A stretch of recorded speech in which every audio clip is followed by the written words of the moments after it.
So hey, welcome guys back to a new video, and I'm gonna be honest, for some reason I just felt like I really needed to get this video out. I've literally not much prepared. I just had like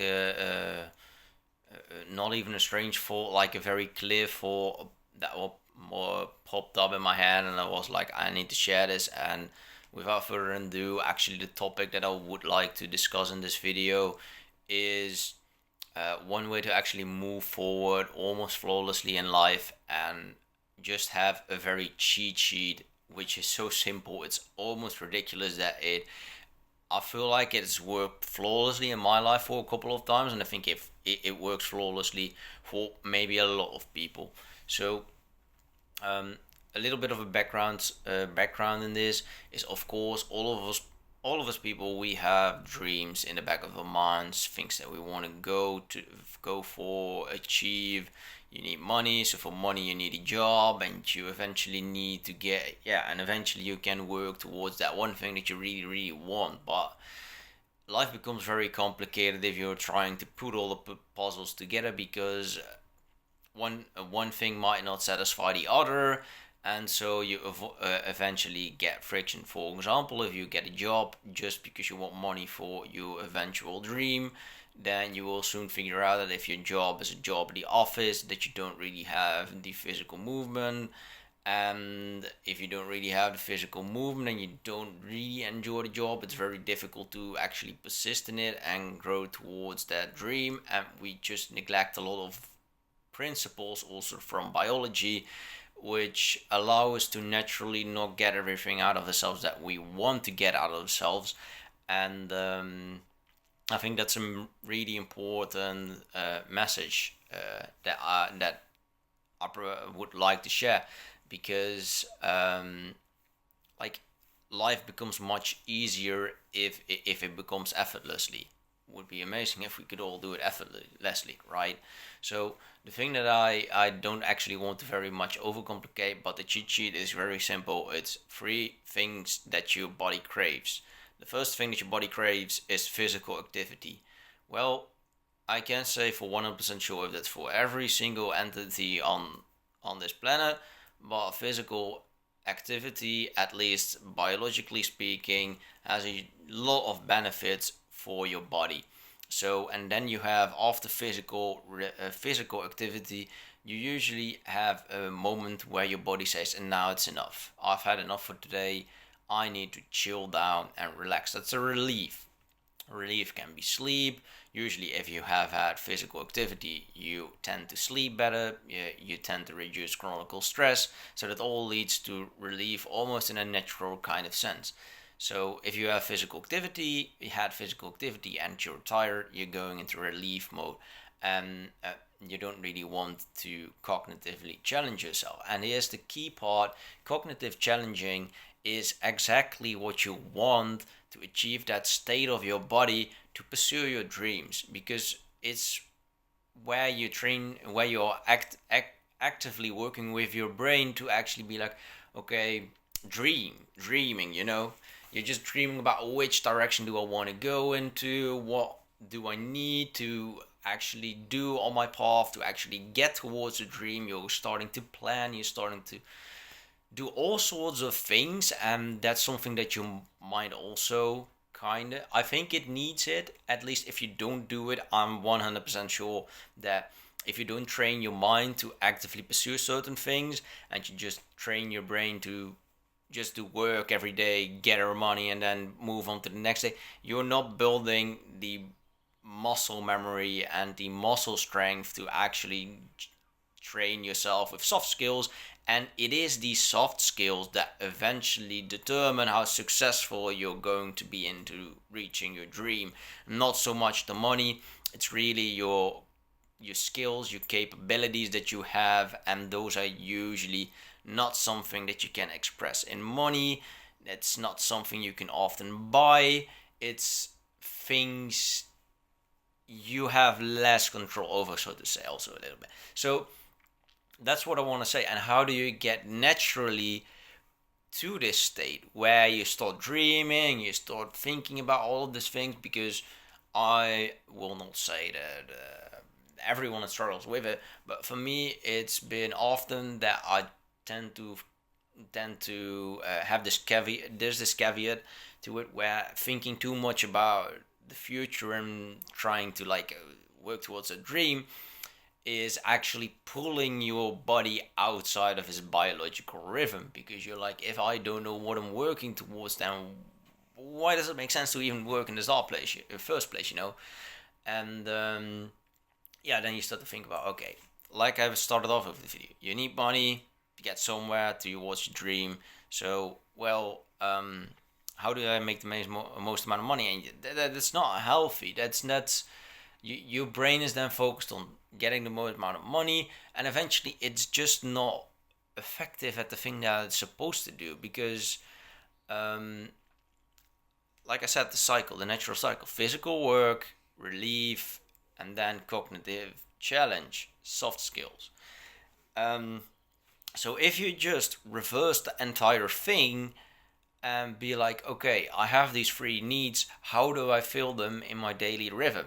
And then for me, it would be like, I used to have a job where I did a lot of physical activity. So physical activity was my job. I got paid to meet my one demand, which is physical activity, which then so happened to kind of led me to relief in a natural way. I slept a little bit better. I did, of course, have chronic stress, but that kind of other reasons, because I was worried a lot about the dreams, and sometimes that overwhelmed myself. So obviously it's not always smooth, and often I also had times where I was too physically exhausted by the job to even get to the state where I could have this thinking about dreams and planning forward. So of course, um, when your body says it's enough, it's best to stop.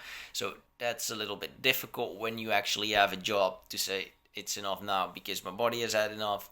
So not ideal, but in some way, like, it was nice to get paid for physical activity.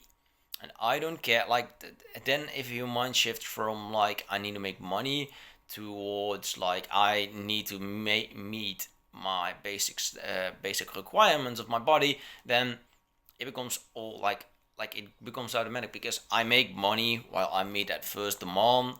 And then of course, nobody works, generally you work 40 hours a week or less, so you generally have free time. And because I meet physical movement, I'm happy because of that. It tends to give me a little bit more rhythm, also with relief. And then the days that I would be off, so one weekend day and one weekday, I would have this day where it would be like, oh, nice, it's time to relieve. And yeah, that was kind of nice. Now I got a different job. Now I got a job where I do hunt, or not hunt on bats, but I do bat research. So that those are the animals that are flying at nighttime. So you can probably imagine that things are quite drastically different. I usually drive to work, drive back. I'm just standing still for like 1 or 2 hours. So I by no means do I meet my requirement of physical activity, except when I sometimes cycle to work. And that's problematic, because that hits my relief also a little bit.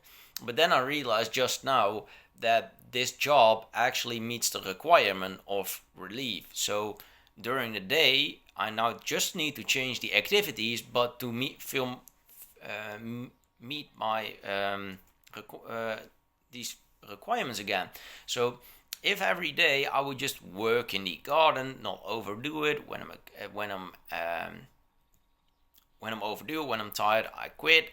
That's something I have complete control over. I can say whenever I quit physical work right now. I could.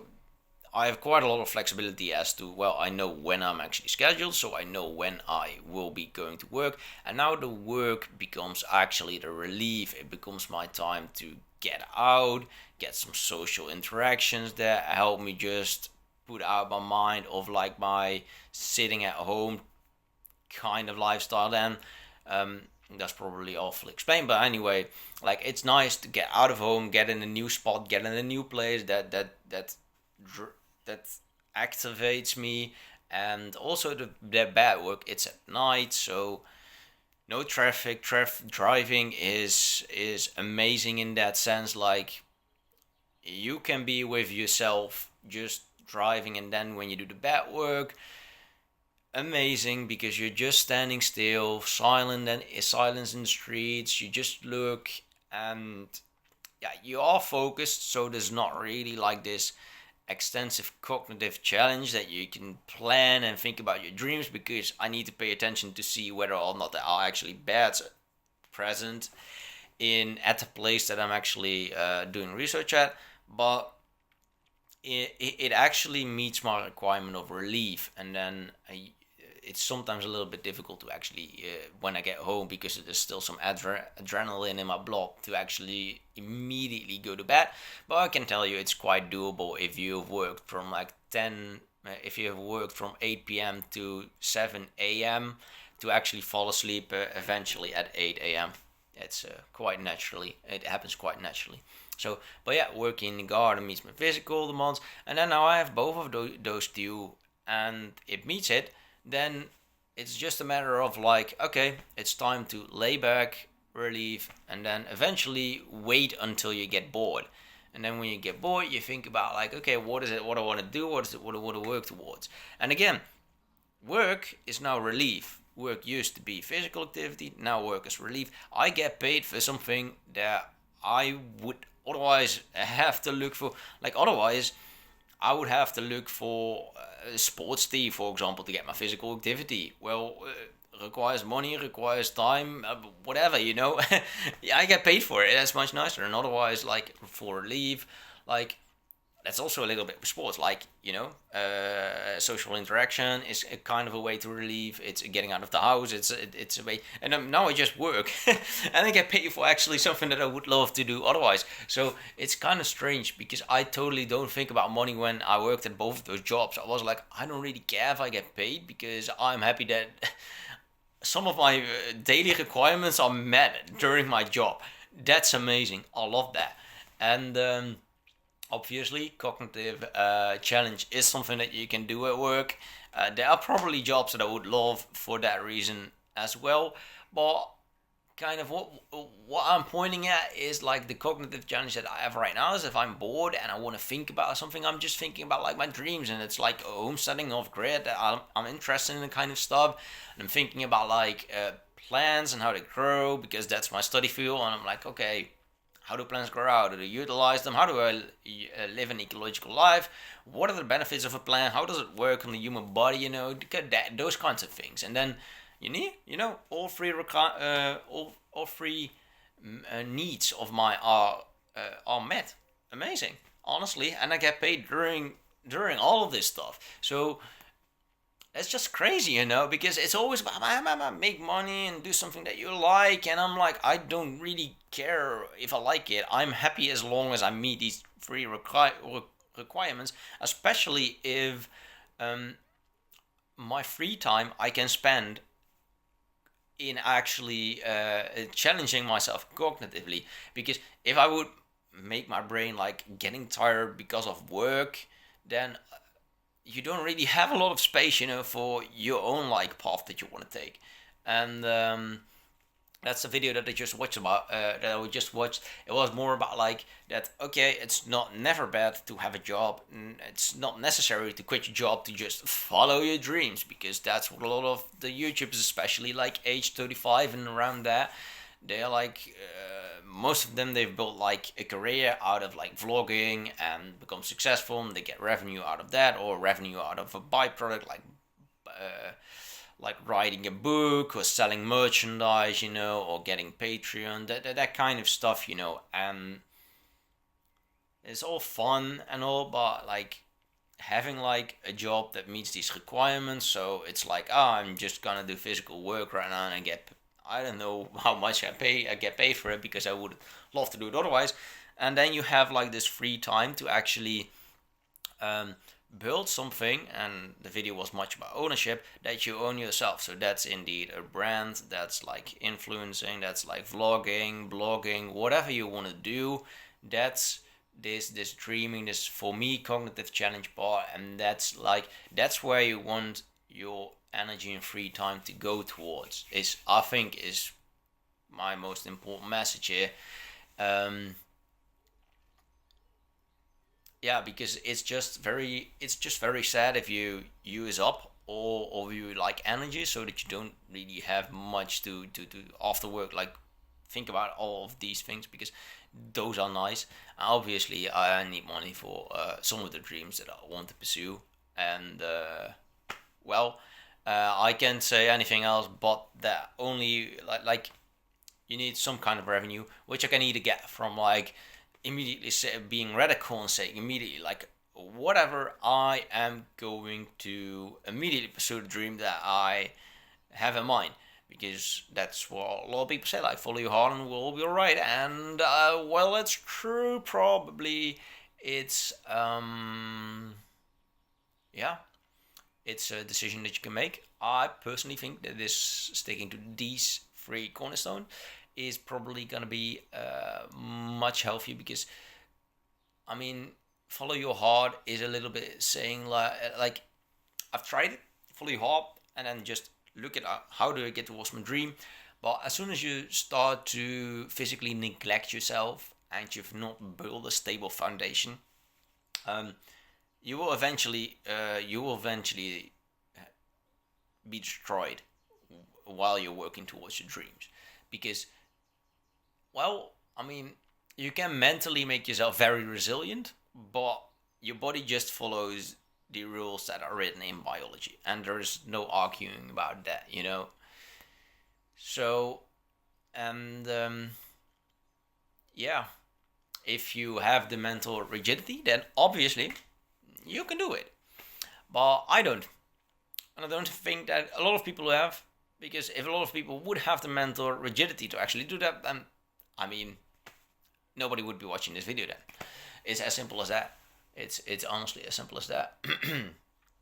Because like eventually to get your physical activity and to get your relief, that is actually almost a conscious decision that you need to make in this society where a lot of companies are trying to get your attention, because you drain yourself, and when you're drained you want dopamine, and to get dopamine you go to those things that companies are trying to sell you, that are like, hey, you like this, right?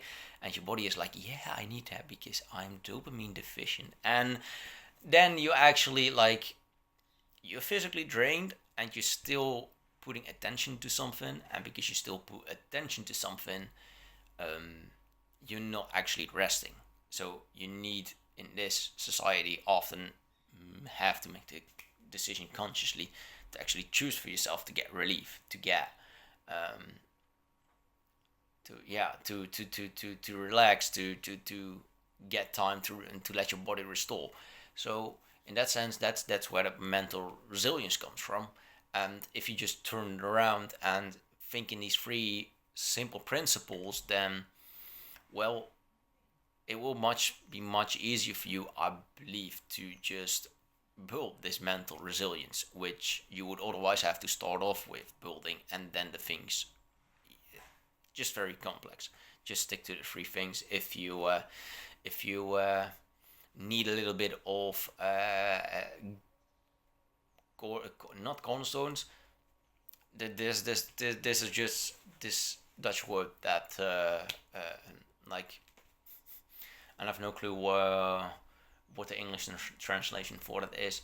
But if you need to hold tight to like a couple of things, I would just say lay down these three principles: physical activity, cognitive challenge, and relief and relaxation. Just call it relief, you know. And if you have those 1, 2, 3, try to find activities that meet one of these requirements, that can fill these requirements. So for me, it was first work, work, and then a little bit of a gap with the other two, and now it's become work for the physical activity, and then the gap. Now it's becoming more like working in the garden.